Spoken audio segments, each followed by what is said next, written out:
교회는 감사라는 이야기를 참 많이 합니다. 행복할 때도 감사를 얘기하고요. 감사할 수 없는 상황 가운데서도 감사하는 모습을 보면서 복음을 모르고 예수님을 모르는 분들은 우리 교회를 다니는 사람들은 가식적으로 감사만 이야기하는 것처럼 보여질 때가 있어요. 하지만 우리는 감사의 삶 가운데서 감사를 통해서 얻어지는 유익이 얼마나 큰지를 다 아는 사람들입니다. 이 자리에 오신 우리 모든 분들에게 우리는 지금 추수감사절을 지키고 있고 새생명 축제도 함께 지내고 있습니다. 오늘 이 순간이 감사하십니까? 아멘. 나를 이곳에 오게 해준 우리의 친구, 옆집 누구 엄마가 저를 불러줘서 감사하다고 생각하십니까? 아멘. 그렇다면 감사는 무엇일까요? 감사는 어떤 의미를 갖고 있는 단어인지 한번 생각해 보자는 거예요. 감사는 사전적으로는 이런 단어를 갖고 있습니다. 인사, 고맙게 여긴이라는 단어의 뜻을 갖고 있어요. 그런데요, 이 감사라는 단어를 인사라고 고맙게 여김이라고만 표현하기에는 그 감사에 대한 의미가 더 크단 말이에요. 그래서 많은 사람들이 교회를 다닌다 안 다닌다를 떠나서 많은 지식인들이 그리고 철학자들이 그리고 우리가 그들의 이야기를 들어서 동의한 결과 감사는 어떤 것일까라고 그 요소들을 다 모아서 간단하게 만든 것을 바로 이렇게 얘기합니다. 영어로는 being happy what I have라 그래요. 내가 가지고 있는 것에 행복한 것이 감사라 그래요. 그러니까 여러분들이 있어서 나에게 행복을 주면 나는 감사한 거예요. 믿으십니까? 이것은 모든 인류가 다 동의하는 감사의 의미입니다. 내가 가지고 있는 것에 대해서 행복한 것. 그런데 우리는 내가 가지고 있는 것보다 내가 가지지 못한 것에 대한 불행을 느끼고 만족함을 느끼지 못할 때가 많아요. 내 주위에 좋은 남편, 좋은 아내, 좋은 자녀들 그리고 함께하는 공동체가 있는데 내가 가지고 있지 못한 그 상실된 그 하나, 잃어버린 그 하나, 가지지 못한 그 하나 때문에 우리는 늘 불행해합니다. 내가 꿈꾸고 있는 모든 꿈들을 한번 잘 생각해 보시면 내가 꿈꾸는 것은 내가 가지고 있지 못한 하나의 그 불행에 채워줌을 원하는 것들이 다 꿈일 것입니다. 그들로 인해서 그 부족한 것들을 채워질 때 우리는 다시금 행복해지고 다시 감사한다라고 얘기를 하고 있어요. 저는 최근에 한 회사에서 나온 신형 핸드폰을 제가 예약 주문을 했습니다. 예약 주문을 해서 사전 예약을 했는데 제 핸드폰이 제일 먼저 왔어요. 주위에 있는 다른 사람들보다. 너무 행복한 거예요. 14 그건데 자랑하고 싶고 하루 빨리 왔다고, 남들보다 하루 빨리 왔다고 이거 봤어? 그러면서 너무 행복한 거야. 그리고 남들은 동의하지 않을 수도 있지만 19년 동안 남들은 어떻든 간에 제 눈에는 여전히 이쁜 제 아내 때문에 행복합니다. 이렇게 얘기할 수밖에 없는 남자의 마음을 여자들은 모릅니다. 목사도 남자입니다. 먹고 살기 힘들고 집에 가서 밥을 먹기 위해서라도 행복해야 돼. 의지를 발동해서 나는 우리 아내가 제일 예뻐 이렇게 되는 겁니다. 우리는 이러한 많은 것들에 대해서, 소소한 것들에 대해서, 내가 가진 것들에 대해서 감사할 수 있습니다. 잠깐 생각해 보면 다른 사람들보다 나를 더 많이 이해해주는 나의 사람, 내가 가진 것으로 풍족한 나의 은혜. 그런데 이 모든 것들은 우리 모두를 다 만족해 하는 감사의 제목이지만 하나님을 믿는 우리들은 이 이상의 이 느낌적인 행복, 느낌적인 감사를 뛰어넘는 초월적인 좀 더 특별한 감사를 우리는 가지고 있는 사람들이에요. 시편 100편 4절에는 이렇게 얘기합니다.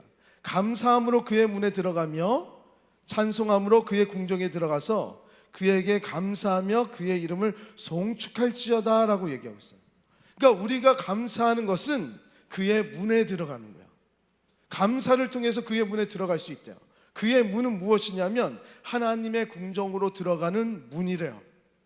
그리고 감사는 그의 궁정으로 들어가는 문 이것뿐만 아니라 그의 이름을 송축한다. 그래서 이 송축한 의미는 승리의 기쁨을 주는 궁정을 이야기하는 겁니다. 감사를 통해서 우리는 승리의 기쁨을 얻을 수 있는 궁전 안에 하나님의 왕국 안에 들어갈 수 있게 됐다고 우리 시편 기자는 우리들에게 고백하고 있습니다. 그러니까 감사는 무엇인가 또 다른 것들을 작동시키는 거야. 그냥 내게 있음을 가지고 행복한 것을 가지고 우리는 감사한다. 이것은 사실 소크라테스가 이야기한 것을 우리의 많은 이야기들 안에 접목시키고 그로 인해서 동의가 돼서 이렇게 얘기한 거예요. 소크라테스는 행복에 대해서 내가 가지고 있는 것에 감사를 하면 우리는 행복할 수 있다라고 그랬거든요. 그러니까 행복과 감사를 바꾼 거예요. 행복해지려면 즉 우리가 감사가 많아져야 되고, 감사가 많아지려면 우리가 행복할 것이 많으면 우린 감사가 많아진다. 그런데 우리는 우리의 감사를 통해서 그의 궁정 안에 들어간다는 거예요. 그의 문은 어떤 문이고 그의 궁정은 어떤 궁정이냐? 요한복음 10장 9절에 이렇게 얘기합니다. 내가 문이니 누구든지 나로 맘지 않고는 구원을 받을 수가 없다라고 얘기해요. 그러니까 그 말씀을 가지고 그의 문으로만 가지고 구원을 받을 수 있고, 또는 들어가며 나오며 꼴을 얻으리라라고 말씀하고 계세요. 그러니까 우리가 감사를 통해서 들어가는 문은요, 우리의 영, 육의 구원을 이루는 감사고요, 그의 문이고요. 그리고 나올 때, 들어올 때 꼴을 먹는다는 것은 무엇입니까? 이 꼴은 유익을 이야기합니다. 복을 이야기하는 거예요. 일반적인 유익, 우리 마음들을 충족시켜줄 수 있는 그 모든 것들, 그것들을 얻을 수 있는 유익의 문이 감사라는 거예요. 이 감사에 대해서 우리는 좀 특별한 마음을 가져야 됩니다. 오늘 추수감사절인데 우리가 왜 넓은 들의 익은 곡식이나 추수에 대한 감사를 하지 않고 원론적인 감사를 하냐면, 우리의 감사는 추수한 것으로 감사하는 것도 맞지만 그 감사의 깊은 내면에는 우리의 구원의 문으로 들어가게 하신, 모든 것에서 꼴을 먹게 하신 그 하나님께 감사를 드린 거기 때문에 그래요. 오늘 말씀에서도요 10명의 환자가 나옵니다. 10명의 환자를 나병 환자라고 얘기해요. 이 나병 환자는 그 당시 때는 우리가 생각하는 문둥병자들입니다. 문둥병자들을 향해서 당시에는 너희들은 죄가 많아서 너희들이 죄를 많이 졌던지 너희 선조들이 죄를 많이 져서 그 죄의 값을 치르는 것이라고 얘기해서 불경건하게 생각을 했습니다. 상종을 하지 않았습니다. 문둥병을 걸린 그 순간 가족에서부터 버림을 받고 공동체에서부터 버림을 받습니다. 이지매가 되고 왕따가 되고 혼자 남게 되는 것이 문둥병자예요. 모든 이들에게 다 버림을 받아서 성문 밖에서 노숙을 하며 외롭게 아무 희망 없이 자신의 죄를 자책하면서 살아가는 자들이 바로 문둥병자들이었습니다. 그들은 아무 희망이 없는 것뿐만 아니라 상처가 많은 자들이었습니다. 그리고 내적인 외적인 상처들로 인해서 고통받고 있었어요. 나는 왜 이거 받게 되지 않을까? 나의 선조는 나는 무엇을 죄를 졌길래 이렇게 버림받을 수밖에 없는가? 그리고 나의 얼굴이, 나의 손이 뭉그러지는 그 모습을 보면서 그 간지러움과 그 고통 가운데서 그것을 해결하기 위해서 더 큰 상처를 내야 되는 자신의 모습을 보면서 절망 가운데 있는 자들이 문둥병자들이었어요. 그 문둥병자들이 예수님께 나옵니다. 답이 없는 거예요. 어떻게 해야 될지 모르겠는 거예요. 근데 예수의 이름을 듣습니다. 그 소문을 들었는데 예수라는 선생님이 기적을 베푸셔서 모든 병을 다 낫게 해준다는 거예요. 그들은 기대했을 것입니다. 우리 마을에도 이 문둥병자들이 모이는 이 공동체에도 예수라는 선생님이 제발 한 번만 오셔서 우리를 고쳐주면 참 좋겠는데, 그 고침이 우리에게 있다고만 한다면 정말 우리의 인생은 다시 살아갈 수 있을 텐데, 꿈을 꾸며 지내왔었는데 그 꿈이 실현이 됩니다. 저기서 예수라는 사람이 온다는 소식을 들은 거야. 그들은 다른 유대인들의 집단에 들어가지 못합니다. 저 멀리서 이야기했을 거예요. 예수님이 들을 수 있을 정도로. 가까이 할 수도 없고 멀리 떨어져서 예수님, 선생님, 우리를 고쳐주세요 그랬을 거예요. 이러한 외침은 우리 지금의 우리의 삶에서 어떤 사람들의 외침이 될 수 있을까 생각해 봤는데, 죽음 앞에서요, 재정적인 문제든 우울적인 문제든 그 죽음 앞에서 누군가 나에게 치료를 할 수 있다는 의사 선생님이 나왔든지, 아니면 경제적인 모든 것들을 도와줄 수 있는 힘이 있는 사람이 내 앞에 나타났을 때, 선생님 한 번만 고쳐달라고, 한 번만 도와주시면 내가 살겠습니다, 나 죽고 싶지 않다고, 한 번만 나 좀 살려달라고 부르짖는 그 절박한 부르짖음이 바로 이 문둥병의 부르짖음이 아니었을까 생각이 들어요. 도움을 청하고 싶은데 아무 도움을 청할 수 있는 사람이 없습니다. 근데 예수라는 한 사람만 나온 거예요. 그분 앞에 선생님 외칩니다. 제발 한 번만 고쳐달라고. 예수님은 그들의 소리를 들으셨어요. 그리고 그들에게 찾아가셨습니다. 그리고 10명의 환자가 있다 그랬는데 그들의 병을 다 고쳐주셨습니다. 병을 낫게 해주신 것뿐만 아니라 이 병을 고침으로 인해서 버림받은 곳에서부터도 환영받게 되고, 절망에서 새로운 꿈이 일어나며 가족들과 같이 살 수 있는 관계의 회복, 육체의 회복, 마음의 회복, 모든 온전한 회복들을 다 이루어 주신 거예요. 그런데 저는 여기서 한 가지 의문을 들었습니다. 그 10명의 환자 중에 이따가도 말씀드리겠지만 9명은 예수님을 그냥 선생님이라 그랬어요. 하나님의 아들이라고 생각도 안 했단 말이에요. 예수님이 누군지도 몰랐어요. 그냥 선생님이요, 기적을 베푸실 수 있는 그 의사 선생님과 같은 사람이었단 말이에요. 그런데 예수님은 그런 자들을 고쳐주셨습니다. 일반적인 우리의 생각과 다르지 않습니까? 예수님을 구주로 믿는 자만이 구원을 얻고 치유를 받고 모든 것에서의 은혜를 받을 수 있다라고 생각했는데, 오해를 하고 있는 이 9명에 대해서도 예수님은 모든 치유를 다 해주신 거예요. 이러한 은혜를 보면서요, 우리는 하나님의 사랑을, 예수님의 사랑을 느끼게 됩니다. 이러한 하나님은 일반 은총이라는 그 은혜를 모든 사람들에게 다 베풀어 주신 거예요. 하나님이 천지를 창조하셨습니다. 우리는 그것을 믿는 자들 아닙니까? 믿으십니까? 천지를 창조하시고 내가 잘못했어, 죄를 졌네? 죄를 짓는 사람은 내가 사랑하지 않고 죄를 짓지 않은 너희들만 사랑해가 아니고요, 하나님은 이 인류를 다 창조하심 같이 이 인류의 죄까지도 본인이 고통 가운데 있는 우리의 모든 백성들을 사랑하셔서 그 안에서의 치유와 그 안에서의 병고침과 그 안에서의 회복들을 지금도 우리에게 허락하신다는 거예요. 나 예수님 안 믿는데 왜 이렇게 형통해요? 땀을 흘리는 자마다, 노력하는 자마다 일반 은총으로 하나님은 다 잘되게 하세요. 그로 인해서 하나님의 백성이 되게끔 원하는 것뿐이죠. 하나님을 믿든 예수님을 믿지 않든 예수님은 이 세상을 창조하신 자로서 아비의 마음을 가지고 지금도 이 모든 인류를 다 사랑으로 감싸주고 계시다는 거예요. 그런데 우리가 받는 은혜는 특별하다 그랬잖아요. 오늘 말씀에서 나오는 특별한 은혜가 여기서 하나 더 나옵니다. 병에서 치료받은 단 한 사람이 고민을 합니다. 9명은 병 치료를 받아서 다 자신이 가야 할 곳으로 다 갔어요. 기뻐했어요. 흥분했어요. 즉각적인 반응을 했어요. 이 기쁨을 나누고 싶어 했어요.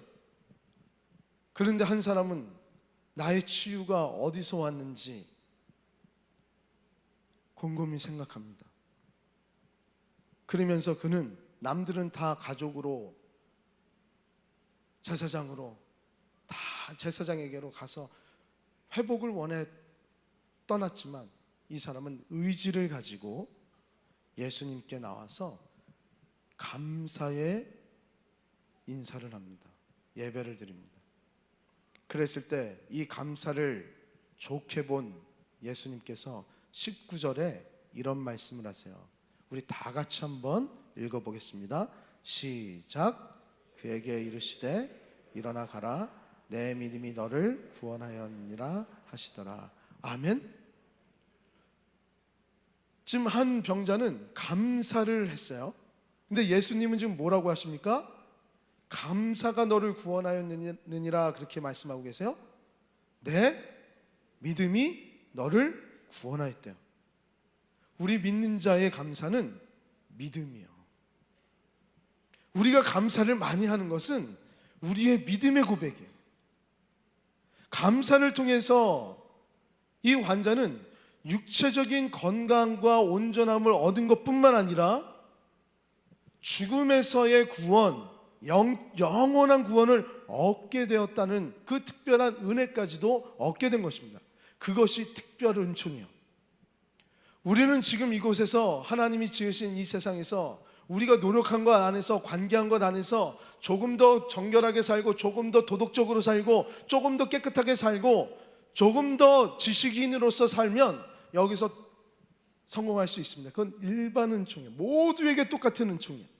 하지만 그것으로 끝나는 것이 아니라 우리는 특별한 은총, 죽음에서 우리를 건지시는 구원의 은총, 모든 절망에서 새롭게 하시는 은총,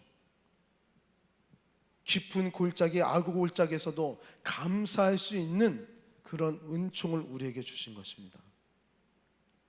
이것은 예수님만, 하나님만 영접한 자에게 주시는 은총이라는 거예요. 이러한 특별 은총은 우리가 오늘 말씀에서 보니까 의지적인 감사에서부터 나옵니다. 이것은 다른 종교랑 다 다릅니다.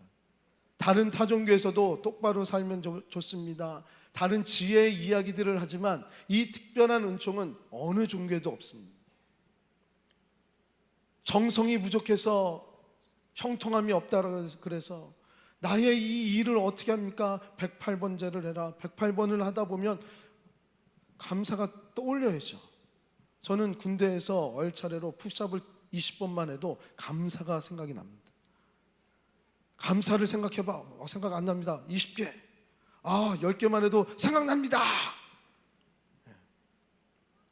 왜 한 개를 오니까? 억지로도 자꾸 거기들도 짜내는 거예요. 근데 이 짜내는 감사는 의지적인 감사는 아니에요.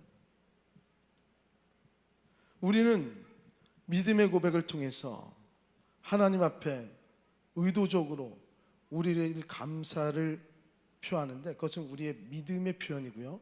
이 믿음의 감사의 표현은 우리를 겸손하게 만들고 우리 주위를 둘러보아서 우리를 지으시고 창조하신 하나님을 바라보게 하는 그 시점을 회복하게 하십니다. 나에게 주신 많은 것들이 나의 힘 때문에 있는 줄 알았더니만 하나님의 은혜로 말미암아 우리가 이 모든 것을 얻은 거야. 행복할 때 우리는 사랑을 할 때 행복을 느낍니다. 처음에 우리 그 오페라의 를 불렀을 때 가사를 이렇게 보면 처음엔 너무 행복한 거예요. 사랑이 설렘이에요. 근데 그녀가 나를 사랑해 주지 않아요. 절망스러운 거예요. 다시금 또 받아주면 너무 행복한 거예요. 이런 감정적인 행복이 아니라 우리는 어디에 처해 있든지 간에 우리의 하던 일을 멈추고 정기적으로 우리에게 주신 것에 대한 감사의 습관을 들이면 우리는 우리의 삶 가운데 은혜를 베푸시는 하나님께로 나아가는 통로가 된다는 거예요. 이런 일은 귀찮은 일일 수도 있습니다. 하지만 우리는 알고 있습니다. 이 귀찮은 일이, 쉽지 않은 일이 강력한 힘을 가지고 있다는 것을. 감사의 삶을 산다는 것은 항상 편리하게, 항상 쉽게 걷는 길만은 아닙니다. 하지만 결국에는 가치 있는 일이고 구원받는 생명의 길이라는 것을 우리는 알고 있어요.